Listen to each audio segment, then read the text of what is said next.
अस्सलाम वालेकुम, मैं हूं अलीना फारूक शेख। आप देख रहे हैं प्रोग्राम रिपोर्ट कार्ड और आज हम सबसे पहले डिस्कस करने वाले हैं कौमी असम्बली में तहरीके इंसाफ के इस्तीफ़ों के मामले को। तहरीके इंसाफ ने जितने भी मेंबरान उनके साथ हैं बशमूल साबिक़ वज़ीर आज़म इमरान खान इस्तीफ़े दे दिए थे तहरीके अदम एतमाद पेश होने के बाद।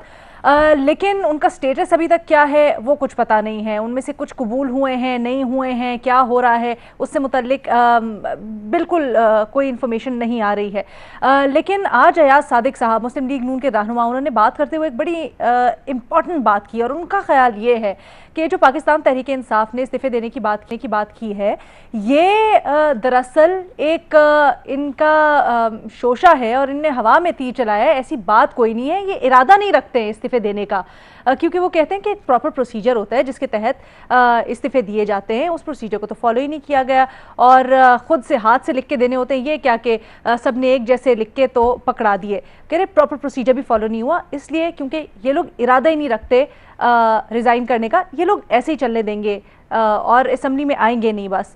तो ये ज़रा मामले को डीबंक करते हैं। साथ ही साथ गैलप पाकिस्तान का सर्वे भी ज़रा आपसे शेयर करें जिसमें 57% यानी 57% लोग ये समझते हैं कि साबिक़ वज़ीर आज़म इमरान खान को जो तहरीक अदम एतमाद के नतीजे में उतारा गया या हटाया गया वो बिल्कुल ठीक हटाया गया, जबकि 43% लोग तहरीक अदम एतमाद के नतीजे में इमरान खान के जाने से नाराज़ नज़र आए, नाखुश नज़र आए।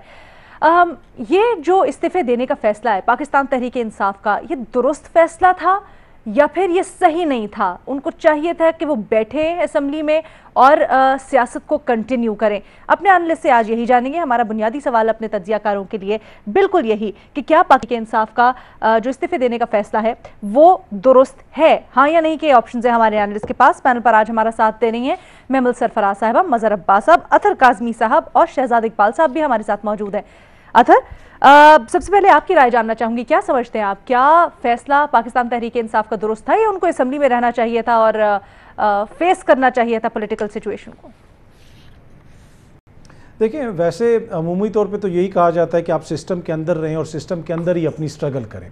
लेकिन वज़ीर आज़म साहब जब वज़ीर आज़म थे, साबिक़ वज़ीर आज़म इमरान खान साहब, वो एक ख़त उठा के कभी इधर जाते रहे कभी उधर जाते रहे, लेकिन इस सिस्टम के अंदर उनकी सुनवाई नहीं हुई। तो अब अगर वो हुकूमत से निकलने के बाद इस असेंबली के अंदर बैठेंगे तो मेरा नहीं ख्याल कि इस सिस्टम से उनको किसी किस्म की सपोर्ट मिलेगी या कोई फ़ायदा होगा, और ये सिस्टम उनका सियासी गला घोंट देगा। और यही इस चीज़ की जो रियलाइज़ करते हैं खान साहब भी, और वो कभी भी इन असेंबलियों में नहीं बैठेंगे। वो यही समझते हैं कि अगर हम इधर अंदर बैठे तो हमें मज़ीद नुकसान होगा। अब वो उसी किस्म की सियासत करेंगे जिस तरह की सियासत उनके मुखालफिन करते रहे, प्रेशर लोगों के ऊपर डालते रहे, इदारों के ऊपर प्रेशर डालते रहे। तो वो यही समझते हैं कि जब तक हम इस सिस्टम के बाहर निकल के सिस्टम के ऊपर प्रेशर नहीं डालेंगे तो इस सिस्टम के अंदर हमारे लिए गुंजाइश पैदा नहीं होगी। और उनका ये भी कहना है कि हम फ़ौरन इस्तीफ़े जो हमने दिए हैं, इलेक्शन की तरफ हमें जाना चाहिए, और अगर इलेक्शन हम की तरफ जाएंगे तो वहीं से हमें रिलीफ मिलता है। तो मेरे ख्याल में खान साहब का ये फ़ैसला दुरुस्त है। इस सिस्टम के अंदर रह के उनके लिए अब कुछ भी नहीं है। जिस तरीके से उनकी हुकूमत को फारिग किया गया वो आपने भी देखा, मैंने भी देखा, पूरी कौम ने भी देखा। तो यहाँ से उनको कोई रिलीफ नहीं मिलना। आवाम के पास जाने का उनका फ़ैसला बिल्कुल दुरुस्त है। महमल, क्या आपको भी लगता है कि ये फैसला बिल्कुल दुरुस्त है पाकिस्तान तहरीक इंसाफ का? और दूसरा ये भी बताइएगा कि जैसे आज अयाज सादिक ने भी कहा कि इन्होंने तो प्रोसीजर नहीं सही फॉलो किया, इनके तो इस्तीफे कोई मान ही नहीं रखते। देखिए रीना, पहले तो बुनियादी सवाल के ऊपर आ जाते हैं। फैसला मेरे ख्याल में बिल्कुल दुरुस्त नहीं है। अगर तो तहरीक इंसाफ ये चाहती है कि वो अपनी एक न्यूसेंस वैल्यू कायम रखे, एक वो डिसरप्टिव पॉलिटिक्स जो वो करते हैं वही करनी है सिर्फ और सिर्फ, तो फिर तो चले ठीक है। लेकिन ये न्यूसेंस वैल्यू और डिस्ट्रक्टिव पॉलिटिक्स तब फायदे में आती है जब कुछ फैक्टर्स भी साथ हो, और हमें पता है कि फैक्टर्स इस वक्त इनके हक में नहीं है। तो इसका एक लॉन्ग टर्म तहरीक इंसाफ को नुकसान होगा। इसमें तो देखिए ना, जो सिस्टम की बात जिस तरह आतर कह रहे हैं कि उन्होंने देखा कि सिस्टम में रहकर कोई फायदा नहीं हुआ, लेकिन सिस्टम से बाहर रहकर नुकसान ज्यादा होगा। क्योंकि आप देखिए, हुकूमत जो इस वक्त है उसको ये मौका मिलेगा कि वो केयरटेकर सेटअप भी खुद लगाए, उनको मौका मिलेगा ईसीपी की तैनातियां करनी है, नैब के अंदर अगर कुछ करना है वो उनको करना है। तो अगर फिर ये सब कुछ होने के बाद जब अगले इलेक्शन जब भी होंगे तो उसके बाद अगर ऑपोजिशन की जो आजकल की हुकूमत है, अगर तहरीके इंसाफ की जो अपोजिंग पार्टीज हैं वो जीत जाते हैं अगला इलेक्शन, तो फिर क्या किया जाएगा? देखिए, सियासत में होता क्या है लीना, सियासत का मकसद होता है कि सबको साथ रख के आगे चलना। और आपने देखा होगा कि ये पीटीआई ने भी पिछली हुकूमत में किया। उन्होंने पंजाब के अंदर चौधरी, अब तो खैर चौधरी परवेज लाई उनके पंजाब के कैंडिडेट किया है। कराची के अंदर उन्होंने एमकेएम जितने हालांकि उनके आपस में मसाइल थे उनको साथ रखा। तो सिस्टम का हिस्सा रहे बगैर वो अपना नुकसान करेंगे, क्योंकि ये केओस और स्ट्रीट पावर से जो है ये सब कुछ होता नहीं है। गवर्नमेंट में आना भी इसमें मुश्किल होगा, और अगर आ भी जाए तो फिर उसको चलने नहीं देगी दूसरी जमातें। ये आप देखिए, चार्टर ऑफ डेमोक्रेसी क्यों साइन किया गया था? चार्टर ऑफ डेमोक्रेसी की जरूरत पेश इसलिए आई थी कि सियासतदान आपस में कुछ रूल्स तायन कर ले। और आप अगर ये देखिए कि इंडस्ट्रीज के अंदर भी अगर आप देखिए कि जब कंपीट करती है तो लेकिन इंडस्ट्रीज के वैसे वो राइवल्स होती है एक दूसरे के, लेकिन अपने इंटरेस्ट को प्रोटेक्ट करने के लिए वो एक जगह एक नुक्ते के ऊपर आ जाती हैं कि ना कि नुकसान ना हो पूरी इंडस्ट्री का। तो पॉलिटिशियंस को भी यही करने की जरूरत है कि अपना नुकसान इस चीज में मत कराएं, और खासतौर पे अपना लॉन्ग टर्म नुकसान ना कराएं। सिस्टम से बाहर रहकर, सिस्टम से बाहर रहने में ये अहम पॉइंट है आपका, ये अहम पॉइंट है आपका। मैं शहजाद की तरफ, ठीक है शहजाद, कि जिस तरह से कह रही हैं महमल, और फिर जो अथर ने पॉइंट दिया उसके साथ इस चीज़ को क्लब कर लें कि ठीक है, अगर हम 2 मिनट के लिए मान भी लें कि इमरान खान या पाकिस्तान तहरीक इंसाफ इन लोगों के साथ नहीं बैठना चाहती थी जो अब हुकूमत में आए, लेकिन जब पाकिस्तान तहरीक इंसाफ हुकूमत में थी तब भी तो इन्हीं लोगों के साथ बैठती थी। तो फिर अब क्या हुआ? क्या अब उनको एटलीस्ट सियासी तौर पर अपने आप को मुतहरिक रखने के लिए, मामलात आगे सही तरह से चलें, ये बेहतर फैसला ना होता कि अगर वो असेंबली में बैठते अपोजिशन बेंचेस पे ही? चाहे मज़हर साहब आपसे यही सवाल। देखिए, पहली चीज़ ये कि आप सिस्टम से बाहर गए नहीं हैं, ये हम समझते ही नहीं। सिस्टम क्या होता? एक पार्लियामेंट्री फॉर्म ऑफ गवर्नमेंट है, ये सिस्टम है। एक डेमोक्रेसी है, ये एक सिस्टम है। एक प्रेसिडेंशियल फॉर्म ऑफ गवर्नमेंट है, ये एक सिस्टम है। तो आप सिस्टम से तो बाहर नहीं जा रहे। आप दोबारा इलेक्शन लड़के फिर इसी सिस्टम में आएंगे ना। इलेक्शन भी उसी सिस्टम का हिस्सा है। तो हम इस चीज़ को गलत तरीके से डिफाइन करते हैं कि जी हम सिस्टम, आप प्रोविंशियल असेंबलीज में हैं ना, तो आप उस सिस्टम का तो हिस्सा हैं। आप पंजाब असेंबली में वजीर आला का इलेक्शन लड़ रहे हैं तो आप सिस्टम में तो हैं, सिर्फ कौमी असेंबली में नहीं है ना आप।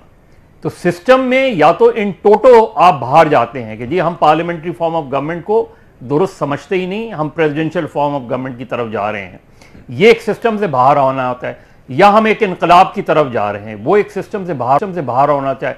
आप जो भी लड़ाई लड़ रहे हैं वो विद इन द सिस्टम लड़ रहे हैं। रेजिग्नेशन देना और फिर दोबारा इलेक्शन करके इसी पार्लियामेंट में वापस आना, वही सिस्टम का हिस्सा है। तो दरअसल सिस्टम से बाहर नहीं जा रहे, इसलिए ये फैसला दुरुस्त नहीं है, क्योंकि आप सिस्टम में रह के उनको बड़ा टफ टाइम दे सकते थे। आप इस सिस्टम में रह के 1 महीने में अगर कोलिशन गवर्नमेंट में दरार पड़ती तो उसी vote of no confidence Shahbaz Sharif साहब के खिलाफ आ जाता। फिर आपने रेजिग्नेशन का जिस तरह आपने बात की अयाज सादिक की, अगर सारे मेंबर्स वहां मौजूद थे अपनी हैंड राइटिंग में लिखते, सब अपनी हैंड राइटिंग में लिखकर एक एक करके जाके जमा कराते डिप्टी स्पीकर के पास, ये क्यों नहीं किया? एन ब्लॉक हमेशा, और ये गालबन कोर्ट में भी ये तय हुआ है कि रेजिग्नेशन देना असेंबली से, उसका एक पूरा प्रोसीजर होता है, उस प्रोसीजर को फॉलो करना पड़ता है। तो मेरा ख्याल है ये इसलिए गलत है, इसलिए गलत फैसला है क्योंकि आप सिस्टम में हैं भी, सिस्टम में नहीं भी डिमांड कर रहे हैं कि हम सिस्टम का हिस्सा नहीं बन सकते। तो मेरा ख्याल है इमरान खान साहब को अभी भी इस चीज़ को रिविजिट करना है। बाकी तो खैर उनका फैसला है, क्योंकि ये नहीं हो सकता कि सिर्फ कौमी असेंबली से आप बाहर आ जाएं और प्रोविंशियल असेंबलीज और बाकी प्रोसेस में रहें और फिर इलेक्शन की डिमांड भी करें, फिर उसी इलेक्शन कमीशन के तहत आप इलेक्शन भी लड़ें। बिल्कुल, ये जो तरीका है, ये कॉन्ट्रडिक्शन है। वैलिड, ठीक है शहजाद, मज़हर साहब का ये नुकता बिल्कुल वैलिड। वो कह रहे सिस्टम का पार्ट तो आप हैं, बेशक आप सड़कों पे निकल गए हैं, अवामी सपोर्ट के लिए आप रुजू कर रहे हैं। असेंबलीज 2 हैं जहां पर आपकी पार्टी की हुकूमत है, सिर्फ कौमी असेंबली से आप बाहर हुए हैं ना, वो भी अपोजिशन में चले गए। तो आप बेहतर होता कि अगर बैठते असेंबली में, तो आपका क्या ख्याल है? मुझे लगता है कौमी असेंबली में बिल्कुल रहना चाहिए था पाकिस्तान तहरीक इंसाफ को, वहां बैठ के ऑपोजिशन करते। अगर आप कौमी असेंबली में हैं तो इसका मतलब ये नहीं कि आप स्ट्रीट पावर शो नहीं कर सकते, आप दोनों चीजें साइमल्टेनियसली कर सकते थे। और मेरे ख्याल में कौमी असेंबली में इसलिए बैठना चाहिए था क्योंकि अब जो नई हुकूमत है उसके एजेंडा पे क्या चीजें हैं। वो चाहते हैं इलेक्शन रिफॉर्म्स हो, खासतौर पे ईवीएम खत्म करना चाहते हैं, ओवरसीज वोटर्स का इशू सामने आएगा। ये वो इशूज हैं जिस पे तहरीक इंसाफ ने डट के एक पोजीशन ली है। तो बेहतर होता कि अगर ऑपोजिशन इसके कोई बरक्स फैसला करना चाहती है तो उस डिबेट का हिस्सा पाकिस्तान तहरीक इंसाफ बनती और कौमी असेंबली में बनती, वहां जाके आप डिबेट करते, अपना नुक्ता नजर पेश करते हैं। दूसरा, नैब को खत्म करने की बात हो रही है या फिर उसके कानून को तरमीम करने की बात हो रही है, तो उसमें भी जब ये मामला पार्लियामेंट में आएगा तो तहरीक इंसाफ का वहां होना बड़ा जरूरी है, उनको अपना नुक्ता नजर पेश करना चाहिए था। तो ये 2-3 रीजन है जिसकी वजह से मुझे लगता है कि उनको असेंबली में होना चाहिए था। अब बजाय तो एक जो रीजन तहरीक इंसाफ ने दिया है ना बैठने का, वो ये कि मनी लॉन्ड्रिंग के केसेस हैं शहबाज शरीफ के ऊपर, ऐसे वजीर आजम के साथ हम कैसे बैठ सकते हैं। लेकिन दूसरा सवाल जो इंपॉर्टेंट है वो ये है कि सियासी मकसद क्या आप हासिल करेंगे। देखिए, अगर तो इलेक्शंस, फौरी इलेक्शंस मुतालबा है तहरीक इंसाफ का और वो चाहते हैं कि फौरी इलेक्शन हो, तो मज़हर साहब की बात बिल्कुल ठीक है। फिर तो उनको ऑल आउट जाके प्रेशर क्रिएट करना पड़ेगा, इलेक्शन कमीशन ऑफ पाकिस्तान पे इतना प्रेशर क्रिएट करना पड़ेगा कि वो बाई इलेक्शन की करवाई ना सकें। सिंध असेंबली से इस्तीफा दें, बलूचिस्तान से दें, पंजाब असेंबली से दें, खैबर पख्तूनख्वा असेंबली डिसॉल्व करें, तो फिर जाके 350-400 सीटों पर जब इलेक्शंस की बात होगी वो बड़ा मुश्किल होगा इलेक्शन कमीशन ऑफ पाकिस्तान के लिए मैनेज करना। अभी तो अगर आप 100 सीट्स की बात कर रहे हो, शायद कुछ कम हो जाए, जो लोग अगर नहीं देते इस्तीफा तो इलेक्शन कमीशन तो 2 महीने के अंदर बाय इलेक्शन करवा देगा, आपकी जमात उसका हिस्सा नहीं बनेगी, आप सीट भी लूज करेंगे, आप हल्का भी लूज करेंगे। ये मेरे ख्याल से स्ट्रेटेजी मुझे समझ नहीं आ रही। लेकिन अलीना, ये मुमकिन है कि परवेज इलाही साहब अगर इलेक्शन हार जाते हैं, पंजाब में चीफ मिनिस्टर नहीं बनते, तो फिर शायद तहरीक इंसाफ उस हद तक भी जाए जहां पर वो तमाम असेंबलियों से इस्तीफा दे, केपी असेंबली डिसॉल्व करे, ताकि इंतखाबात की तरफ मामलात को लेके जाया जाए। अच्छा, ये आप तज्जिया दे रहे हैं या खबर भी दे रहे हैं साथ साथ शहजाद?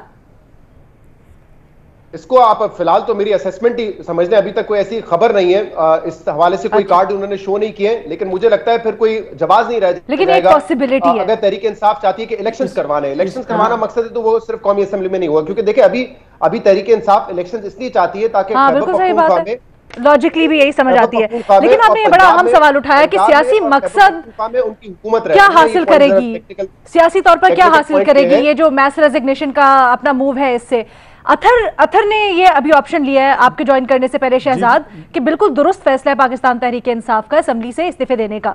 तो अथर, मैं आपके पास ये चीज लेके आना चाहूंगी, क्या आपको लगता है जैसे मज़हर साहब कह रहे हैं कि खान साहब को रिविजिट करना चाहिए ये वाला अपना फैसला, क्या हासिल कर लेंगे सियासी तौर पर खान साहब?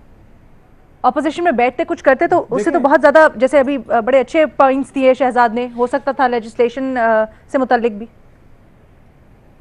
देखिए, फैसला तो इसका खान साहब ने करना है, लेकिन मेरे ख्याल में खान साहब को शदीद सियासी नुकसान होगा अगर वो असेंबली के अंदर बैठेंगे। आप लेजिटिमेसी देंगे उस गवर्नमेंट को जिस गवर्नमेंट के हवाले से आप ये कहते हैं कि ये बैरूनी साजिश के तहत हमारे ऊपर मुसल्लत की गई। तो वो असेंबली जहाँ पे किसी बैरूनी साजिश के तहत मुबैना तौर पर आपकी हुकूमत गिरा दी गई हो कि आपको उस असेंबली में बैठना है, तो फिर तो इमरान खान साहब का बयानिया ही बिल्कुल ख़त्म हो जाएगा, सियासी बयानिया। और साथ साथ दूसरा उसमें ये प्रॉब्लम भी है कि अगर आप उधर ही बैठे रहेंगे, तो मैंने जिस तरह हमको पहले भी बताया कि आप बेशक जिस तरह मर्जी कहते रहें कि ये सिस्टम नहीं है, लेकिन वफाक की सतह के ऊपर इस वक्त जिस तरीके से सिस्टम काम कर रहा है, ये आपको मजीद तंग करेंगे, ये आपका सियासी गला घोंट देंगे और अगले इंतखाबात में ये आपको मुस्लिम लीग काफ की तरह ज़्यादा से ज़्यादा 30-40 सीटें देंगे। तो खान साहब के लिए ज़रूरी है कि बाहर निकलें और सड़कों पर अपना मुकदमा लेके जाएं, जिस तरीके से उन्होंने अवाम से रुजू किया है। असेंबलियों के अंदर बैठ के खान साहब के लिए अगले इलेक्शन में भी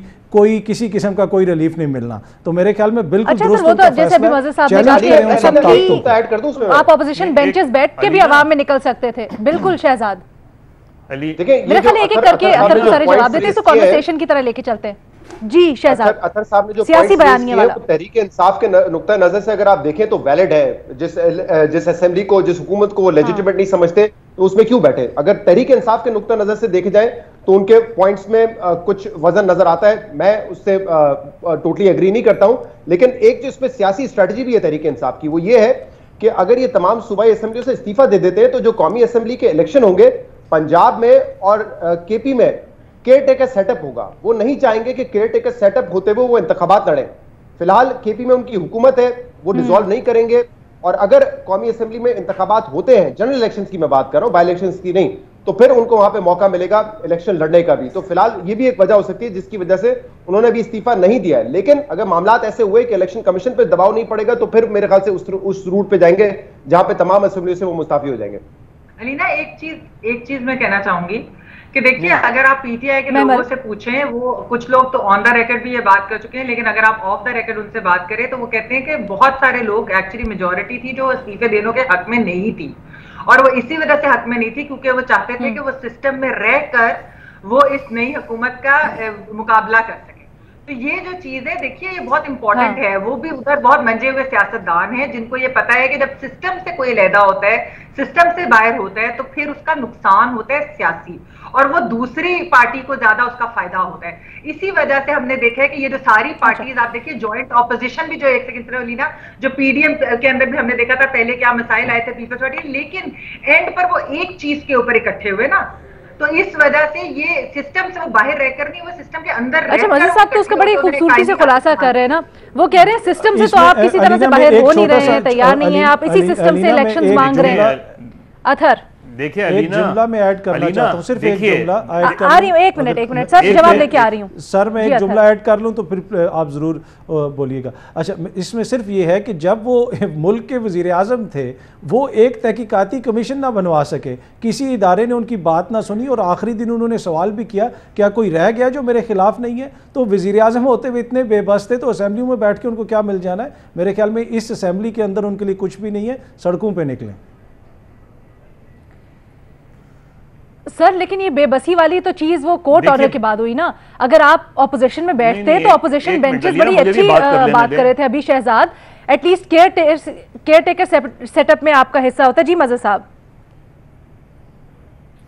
से होता। देखिए, पहली चीज ये कि आप ये आपके बकौल, तहरीक इंसाफ के बकौल, ये इम्पोर्टेड गवर्नमेंट है, ये असेंबली इम्पोर्टेड नहीं है। इस असेंबली ने तो आपको मुंतखब किया था वजीर आजम, असेंबली कैसे इम्पोर्टेड हो गई? तो असेंबली तो वही है जिस असेंबली में आप मुंतखब हुए थे as leader of the house. ये गवर्नमेंट को इम्पोर्टेड कह सकते हैं ना आप, ये कह सकते हैं कि आपके खिलाफ एक साजिश हुई थी। तो आप, कई तरीके होते हैं एहतजाज के, यानी अगर शहबाज शरीफ आके हाउस में बैठते, आप सब काली पट्टियां बांध लेते, आप वॉकआउट कर जाते, एक तरीक़ेकार होता है। तो आप सिस्टम में रहते हुए ये कह रहे हैं आप सिस्टम का हिस्सा नहीं बनना चाहते, लेकिन आप कौमी असेंबली का, आप पार्लियामेंट्री फॉर्म ऑफ गवर्नमेंट को समझते हैं सही, आप इलेक्शन को समझते हैं सही, इन सारी चीज़ों को अगर आप सब समझते हैं तो आप सिस्टम से बाहर नहीं हैं, आप असेंबली से बाहर चले गए। अच्छा। आप कौमी असेंबली से बाहर चले गए और बाहर जाके आप एहतजाज कर रहे हैं। जल्दी से जवाब दे लेते हैं, सेनेटर्स तो वहीं मौजूद हैं, आपके सेनेटर्स तो मौजूद हैं, सेनेटर ने क्यों नहीं इस्तीफा दिया? जी, सेनेटर्स तो मौजूद हैं। तो बेसिकली कंफ्यूजन, ये कंफ्यूजन है, यही कंफ्यूजन 2014 में भी थी, यही कंफ्यूजन 2014 में भी थी जब खैबर पख्तूनख्वा की गवर्नमेंट ने जो है वो रिजाइन करने से मना कर दिया था। तो मेरा ख्याल है ये कंफ्यूजन है, ये एक जज्बाती फैसला था, एक डिसीजन इन हेस्ट है। आप बाहर मुसलसल एहतजाज जल्दी से जवाब दे देते, कल आप दोबारा इलेक्शन कमीशन के तहत आप इलेक्शन लड़ेंगे तो या तो आप इन टोटो करें, यही कंफ्यूजन है इस वक्त। अच्छा, मैंने यही पूछना है अभी आगे क्या इसका निकल सकता है आउटकम, जरा इसके, लेकिन अथर के बाद पहले। जी जी जी देखिए, मज़हर साहब ने जो पॉइंट्स उठाए बड़े वैलिड पॉइंट्स हैं और बिल्कुल उनमें जान है उन पॉइंट्स के अंदर, लेकिन मैं फिर वही कहूँगा कि जिस असेंबली, उनका टोटल बयानिया ये है इस वक्त कि इस असेंबली के अंदर मेरी हुकूमत एक बैरूनी साजिश के तहत गिरवाई गई और वो सिस्टम के अंदर इतने बेबस हो गए एज ए वज़ीर आज़म कि उनको कुछ करने ही नहीं दिया गया। तो मेरे ख्याल में सियासी तौर पे उनको फायदा होगा अगर वो आवाम के पास, लेकिन अथर शहजाद कहते हैं सिस्टम के ऊपर अगर 8 मार्च को वजीर आजम को कोई रोक नहीं सकता था कमीशन बनाने से, ठीक है, 10 मार्च को कोई रोक नहीं सकता था उनको कमीशन बनाने से। जुडिशियल कमीशन एक एग्जीक्यूटिव ऑर्डर से बन सकता है। और कमीशन जब बनाया एक काम करते हैं जी, एक काम करते हैं, hold on to your thought, इसी ब्रेक लेते हैं, उसके बाद वापस आते हैं और इस डिस्कशन को जारी रखेंगे आफ्टर शॉर्ट ब्रेक। ब्रेक के बाद खुशामदीद जी। विफाक का फैसला हो गया, पंजाब की गद्दी कौन संभालेगा, अब ये फैसला होना बाकी है। लाहौर हाई कोर्ट ने इसके ऊपर जो दरख्वास्त दी गई थी हमजा शहबाज की जानिब से कि इलेक्शन 16 अप्रैल से पहले करवाया जाए, उसका आज फैसला सुना दिया है और हमजा की ये दरख्वास्त मुस्तरद हो गई है। 16 अप्रैल को भी इंतखाब होगा और साथ ही साथ ये भी अदालत ने अपने फैसले में कहा है कि दोस्त Mazari deputy speaker Punjab assembly, उनको इख्तियारात वापस कर दिए गए हैं कि वो इसको इजलास को प्रिजाइड कर सकेंगे। 16 अप्रैल को इजलास होना है, जो पाकिस्तान का सबसे बड़ा सूबा है पंजाब, वहां पर क्या होने जा रहा है, क्या हो सकता है? क्योंकि आज जब परवेज इलाही साहब ने बात की वो तो बड़े पूरे एतमाद नजर आए और वो कहते हैं कि ये मार्का तो हम जीतेंगे। लेकिन दूसरी जानिब वो जो एक अलामती इजलास बुलाया था एक होटल में मुस्लिम लीग नून ने, वहाँ पर तो ये वाज़े अक्सरियत मुस्लिम लीग नून की जाहिर हो गई थी। अब ये चीज़ें कैसे टर्न आउट होंगी? क्या कोई सरप्राइज़ है अभी भी पाकिस्तान तहरीक इंसाफ और काफ लीग के पास? ये अपने एनालिस्ट से जानते हैं। कौन बनाएगा पाकिस्तान के सबसे बड़े सूबे पंजाब में हुकूमत? ये है हमारे एनालिस्ट के लिए सवाल। शहजाद, क्या समझते हैं आप, क्या कोई सरप्राइज़ पंजाब में हो सकता है? देखिए, बज़ाहिर तो यही नजर आ रहा है कि 16 तारीख को अगर इलेक्शन होता है चीफ मिनिस्टर के लिए तो उसमें फेवरेट जो है वो हमजा शहबाज ही हैं। नंबर उन्होंने उस दिन शो किए थे होटल में, वो 198 थे, 195 थे, बट बज़ाहिर ही लगता है कि उन्होंने ही दरख्वास्त दायर की थी कि इलेक्शन फौरी तौर पे करवाएं। तो जो पार्टी कॉन्फिडेंट होती है, जो शख्स कॉन्फिडेंट होता है, वही इकदाम उठाता है। अब अगले 2 दिन में कोई बाजी पलट जाए, कुछ लोग वापस आके जुड़ जाए काफ लीग और तहरीक इंसाफ में, तो पता नहीं, but as of now Hamza इसमें ज्यादा फेवरेट नजर आते हैं। लेकिन मैं एक और इशू पे अगर आप मुझे दें 1 मिनट के लिए बात करना चाहूंगा, बड़ा इंपॉर्टेंट इशू है। आपने देखा होगा कि नाजिम जोकियो का नाम निकाल दिया गया है, उस चालान में से, मर्डर में से उसका नाम निकाल दिया गया है। बड़ा ही अफसोसनाक है क्योंकि पीपल्स पार्टी एक तरफ तो वफाक में फाशिज्म से लड़ने की बात कर रही है, दूसरी तरफ से ऐसे फैसले कर रही है जो कि फाशिस्ट फैसले हैं। इस पर मजहर अब्बास साहब ने कुछ देर पहले ट्वीट भी किया था। और आप सिर्फ ये ढिठाई देखें कि जिस तरीके से उस एमएनए को लाया गया था, ये नहीं था कि चुपचाप खामोशी से लाया गया और फिर उससे कौमी असेंबली में ले जाके वोट डलवा दिया गया। उसको बाकायदा सरकारी प्रोटोकॉल में लाया गया, एडवोकेट जनरल के ऑफिस में अजरक पहनाई गई। तो यानी कि पूरे प्रोटोकॉल के साथ ये बताया गया कि हम इसको ला रहे हैं, अपनी ताकत का मुजाहरा किया गया, अपनी नीयत का मुजाहरा किया गया और फिर जाके उससे वोट डलवाया है। तो ये भी एक बड़ी फाशिज्म की मिसाल है। इस पे पीपल्स पार्टी को जरा गौर करना चाहिए कि जो वो बात कर रहे हैं वफाक के हवाले से, वो सिंध में करते भी या नहीं करते। बिलावल साहब को खासतौर पे नोटिस लेना चाहिए, बल्कि नोटिस क्या, उनकी नॉलेज में ही होगा जो सब कुछ हो रहा है। और सिर्फ इस बात पर कि उनकी बीवी ने ये कत्ल माफ कर दिया था। आपको पता है उस्मान मिर्जा केस उठा के देख लें, जो इस्लामाबाद में ज्यादा, लेकिन वो भी किस प्रेशर में, जो विक्टिम थे उन्होंने पहचानने से इनकार कर दिया था। रियासत आगे बढ़ी, उनकी मुद्दत में मुकदमा आगे चला। कंदील बलोच के जो कैदी था वो भी रिहाई हो गया, उसका भाई, लेकिन फिर उसको चैलेंज किया गया, रियासत बीच में आई। तो यहां पर अगर बीवी किसी दबाव में आके माफ भी कर रही है तो रियासत को इस केस को आगे लेके जाना चाहिए था। लेकिन यहां पर यह हो रहा है कि एमएनए का नाम चालान में से निकाल दिया गया है। मेरे ख्याल से हर शख्स को इस पर आवाज उठाने की जरूरत है, बड़ी ज्यादती हुई है ये। बिल्कुल दुरुस्त कह रहे हैं, खास तौर पे तब जब पीपल्स पार्टी, खासकर बिलावल भुट्टो जरदारी इंसानी हुकूक की बात करते हैं, खास तौर पे आगे बढ़ के इसके ऊपर प्रचार करते हैं, तो फिर उनको अपने नीचे क्या हो रहा है। डेफिनेटली सर, चलिए जरूर अलीना, मैं थोड़ी सी इस पे बात कर लूं। अगर एक देखिए, ये Bilawal Bhutto Pakistan Peoples Party Sindh government का इंतहाई शर्मनाक वाकया है। ये सिंध पुलिस का इंतहाई शर्मनाक वाकया है। इसकी जितनी भी मजम्मत की जाए वो कम है। और बदकिस्मती से ये पहला वाकया नहीं है। बदकिस्मती से गुलाम, जब केटीएन का एक मुनीर सांगी मारा गया था, उस वक्त भी पीपल्स पार्टी के एक एमपीए को प्रोटेक्शन दी गई थी। उसके बाद अजीज मेमन का केस जो है वो अभी तक हल तलब है, उसका भी मेन सस्पेक्ट मुल्क से बाहर चला गया है। ये चीज़ें नाकाबिल कबूल हैं, ये चीज़ें इंतहाई अनएक्सेप्टेबल हैं कि एक तरफ उसके पास चॉइस क्या थी, उसकी बेवा के पास, सिवाय इसके कि वो यही करती। लेकिन ये रियासत किधर चली गई है, ये अदालतें क्या कर रही हैं, ये बुनियादी सवाल है कि क्या इतनी आसानी से उस चालान को एक्सेप्ट करना चाहिए। और हम उम्मीद ये करते हैं, ये हम उम्मीद ये करते हैं कि इसमें जर्नलिस्ट बॉडीज को टेकअप करना चाहिए इस चीज को, और बिलावल भुट्टो और आसिफ अली जरदारी से टेकअप करना चाहिए, तो इसके ऊपर एक्शन जरूर लिया जाएगा। ये बातें बिल्कुल आप दुरुस्त कह रहे हैं, बिल्कुल आप दुरुस्त कह रहे हैं। हम उम्मीद यही करते हैं कि इसके ऊपर जल्द से जल्द फौरी एक्शन होगा और हम इस चीज़ के मुंतज़िर हैं और फिर यकीनन इसके ऊपर हम बात भी करेंगे।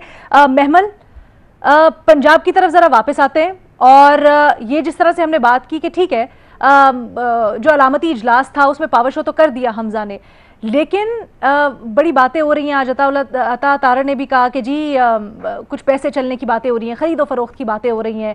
फिर ये भी कुछ अफवाहें सामने आ रही हैं कि शायद हमजा और अलीम खान में कुछ अनबन हो गई है, कुछ मामलात बिगड़ रहे हैं। इनमें कितनी हकीकत है, गो के वजाहत तो आ गई है, लेकिन क्या अभी भी काफ लीग और तहरीक इंसाफ के पल्ले में कुछ है? अलीना, मैं भी पंजाब पे आने से पहले ये सिंध की बात जरूर करती जाऊंगी, क्योंकि देखिए ये एक क्रिमिनल चीज हुई है और इसके अंदर जिस तरीके से जो पीपल्स पार्टी का भी किरदार है, ये क्रिमिनल है, इसकी कोई जस्टिफिकेशन नहीं है। और मेरे ख्याल में इस पे हम सबको आवाज उठानी चाहिए, क्योंकि ऐसा नहीं हो सकता आपने सिस्टम को, एक चीज को एक्सप्लॉइट किया जिसमें पावरफुल कोई हमेशा फायदा उसमें दिया गया है। जो अगर बेवा, जिस तरह मदद साहब ने भी कहा, बेवा के पास क्या चॉइस थी? वो उसके पास ना वो गरीब औरत है, ना उसके पास कोई कनेक्शन है, ना कोई और चीज है, तो वो क्या कर सकती है? तो इसके अंदर एक्चुअली सिंध हुकूमत को जो है वो साथ देना चाहिए। और इस तो बोला भी है ना, हाँ बिल्कुल ठीक है। अब देखिए लीना, मैं सिंपल ये कह रही हूँ कि इसमें कोई दो राय नहीं है कि ये क्रिमिनल चीज की गई है। अच्छा, अब दूसरे आप पंजाब की तरफ आ जाइए, तो जिस तरह शहजाद ने भी कहा, देखिए बज़ाहिर तो लग रहा है कि इस वक्त नून लीग का पलड़ा भारी है। अगर कोई, जब रिपोर्टर से भी बात करते हैं कि उधर नंबर्स की गेम फिलहाल तो बिल्कुल नून लीग के साथ है। ज्यादा से ज्यादा भी अगर कोई 5-10 ऊपर नीचे हो जाते हैं तो फिर जो है वो डिसिडेंट वोटर्स जो हैं फिर वो सामने आएंगे। लेकिन अभी तक तो बगैर डिसिडेंट्स के ही इनके नंबर, जिस तरह फेडरल में पूरे हुए थे, उसी तरह पंजाब के अंदर भी फिलहाल इनके नंबर्स तो पूरे हैं। मतलब ये जो बातें चल रही हैं इनमें कोई सदाकत नहीं है, कोशिशें शायद जरूर हो रही होंगी, लेकिन ऐसा कुछ है नहीं सब्सटेंशियल। ठीक है, ओके, एक छोटी सी ब्रेक लेने जी, उसके बाद वापस आते हैं और इसी के ऊपर बात करेंगे।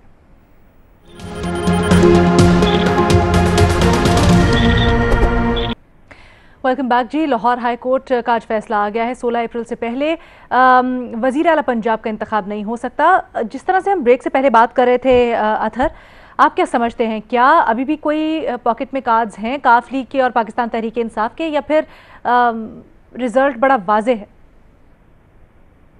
देखें, इस पे आने से पहले मैं फ़ैसले के ऊपर थोड़ा सा कमेंट करना चाहूँगा। ऑब्वियसली मोअज़्ज़ज़ अदालत का फ़ैसला है और मैं उसको मनवान मानता हूँ, लेकिन उसने क्यों, अदालत ने ये क्यों ज़रूरी समझा कि असेंबली को ये भी बता दिया जाए कि कार्रवाई कौन चलाएगा? यही चीज़ हमने सेंटर के अंदर भी देखी। तो एक तरह से ये पार्लिमानी अमूर के अंदर जिस किस्म की मुदाखलत हो रही है, अगेन जिस तरह मैं आपको कहता हूँ कि जब आप मसाइल को असेंबली के अंदर और सियासतदान खुद हल नहीं करेंगे तो फिर बहस इदारों की तरफ जाएगी। तो मेरे ख्याल में ये ऐसा नहीं होना चाहिए था। वो बताते उनको कि जिस मर्जी तारीख को कोई तारीख वो दे सकते थे, लेकिन साथ ये हदायत भी दे देना कि ये शख्स चलाएगा, डिक्टेट करना। वफाक में भी ऐसा ही हुआ कि इस दिन इजलास बुलाएं, इस वक्त तक वोटिंग करवाएं, ये सारा अमल मुकम्मल करें। तो ये क्लियर एक तरह से पार्लिमानी जो अमूर है या सॉवरेनिटी जिसे आप कहते हैं पार्लियामेंट की, उसके अंदर आपको मुदाखलत लगती है, तो इसके ऊपर फिर लोग तनकीद करेंगे। अब वहाँ पे कि इस वक्त पोजीशन किसकी मजबूत है, जिस तरह पहले भी जिक्र हुआ कि हमजा शहबाज साहब ने एक होटल के अंदर इजलास बुलाया था और उसके अंदर बज़ाहिर तो ऐसे लगता है कि उनके पास नंबर ज़्यादा हैं, लेकिन आज कुछ इस किस्म की खबरें भी आ रही हैं कि PTI के एक सीनियर रहनुमा के साथ उनकी कोई तलखी वगैरह हुई है, कुछ जो दीगर लोग हैं उनकी भी कोई मुलाकातें वगैरह हुई हैं। और आपने जिक्र किया कि नून लीग वाले भी ये शिकवा कर रहे हैं कि कुछ लोगों को तोड़ने की कोशिश की जा रही है।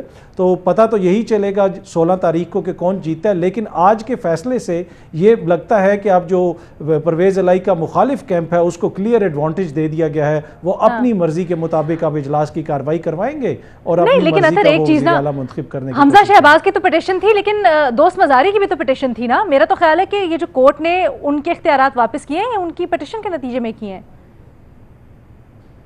नहीं, पर जब उनके खिलाफ तहरीक अदम एतमाद आ चुकी है तो कोर्ट को मेरा नहीं ख्याल कि इस वक्त ये कहना चाहिए कि ये शख्स करवाए वो इजलास। वो कहें कि जो असेंबली के कानून है, रूल्स के मुताबिक देख लें और वो आप लोग फैसला करें असेंबली के अंदर। ठीक है, क्विकली मज़ा साहब। देखिए, ये सारी चीज़ें इसलिए होती हैं जब मामलात पार्लियामेंट हल नहीं कर पाती। इसलिए सवाल ये है कि क्या स्पीकर साहब जो खुद वज़ीर आला के उम्मीदवार हैं, उन्होंने बाकी चीज़ें छोड़ें, एथिकली और अखलाकी तौर पे उन्हें उसके बाद जब वो डिक्लेयर हो गए कि वो चीफ मिनिस्टर के उम्मीदवार हैं, उन्हें स्पीकर के ओहदे पे रहना चाहिए था, नहीं रहना चाहिए था। बाकी परवेज इलाई या नहीं रहना चाहिए था। आपका पॉइंट आ गया मज़ा साहब, आपका पॉइंट आ गया। इजाजत दीजिए, वक्त खत्म हो गया। अल्लाह हाफिज।